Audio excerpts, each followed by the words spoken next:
పెద్దలు ఒక మాట అంటారు, కాలు జారిన వెనక్కి తీసుకోవచ్చు కానీ మాట జారితే తీసుకోలేం.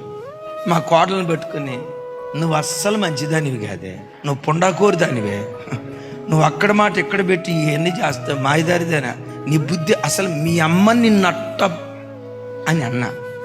ఆ తర్వాత నువ్వు ఎంత ప్రేమ చూపించినా, నా కూతురు అమ్మ అని ప్రేమ చూపించినా మనసు లోపట ఏముంటుంది ఇజ్రాయేల్ చెప్పు? పగ. ఒరే నాయన, ఆ రోజు మా అత్త ఏముందో తెలుసా, మీ అమ్మ అట్ట పెంచింది మరి నిన్ను అని అంది. అంటే నన్ను అన్నాళ్ళు కానీ ఒక్కసారి మాట జారేరంటే బిడ్డలారా, ఎప్పుడు మాట విషయంలో బీ కేర్ఫుల్. అద్దం పగిలితే అతుక్కుంటుందేమో నాకు తెలియదు, కానీ హృదయం పగిలితే అతుక్కోవటం చాలా కష్టం.